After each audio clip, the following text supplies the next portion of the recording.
Every time the subject of Jemele Hill comes up on this channel, I have to let everyone know that she is one of the dumbest people in the sports world. She has had some ludicrous takes, but the one that's making headlines today might just be the most outlandish. Jemele Hill discusses conservative culture at ESPN SportsCenter Experience. Hill left ESPN in October of 2018. Now, there is no doubt that likely in the early days of ESPN, and maybe when they were actually getting some viewers, it may have leaned a little bit more conservative. But over the past decade, it has drifted further and further to the left.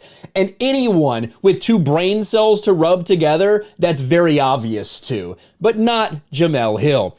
On the latest episode of Hey Maine, a podcast hosted by former SportsCenter anchor Kenny Mayne, Jemele Hill joined the podcast. Hill, who was an anchor on SportsCenter with Michael Smith from February 2017 to January 2018, left the company in October 2018. Keep in mind, her SportsCenter that she did with Michael Smith historically got terrible ratings. They couldn't get anybody to watch it because it was garbage, because Jemele Hill is an idiot, and all too often it ended up being about some sort of racial divisions in sports when people just wanted to tune in to watch sports. Well, little did we know that 5 years later, that's what the entire channel would be about all the time. In 2017, Hill tweeted that former President Trump was a white supremacist, prompting ESPN to release a statement saying Hill's comments did not represent the position of ESPN. Shortly after, Hill was suspended by the network for violating social media guidelines for a second time. Hill told Maine that before that Trump tweet, she was already having creative issues with management. I wasn't a good fit for the SportsCenter culture, definitely not a good fit for management that was overseen, and I got tired. I got really tired of fighting every day to be myself. Hill also disputed the suggestion that ESPN has a liberal culture.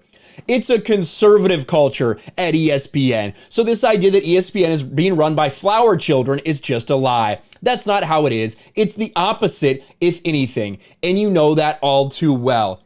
This is insane. This is clearly coming from the standpoint from someone who thinks anything less than going out in the streets with a fist up marching for Black Lives Matter, you must be a conservative. If you're a normal white guy, you must just be a conservative. That's probably what Jemele Hill thinks in her head. That's why she thinks that it might be a liberal culture. Silence is violence and all of that nonsense. She was suspended because ESPN could not justify having someone saying, like literally slandering Donald Trump, slandering the President of the United States. They had to take action against her. To just label someone a white supremacist with nothing to back it up, you cannot do that. That's why she ended up getting suspended, as much as ESPN would have preferred for her to stay on the air. Once critics started seeing my face, Michael's face became more prominent. Then suddenly ESPN is too liberal because what they're really trying to say is, oh, y'all must be liberal leaning because you got all these women and all these black people who are suddenly on TV every day. So that means this company is certainly given in to a brigade of liberalism.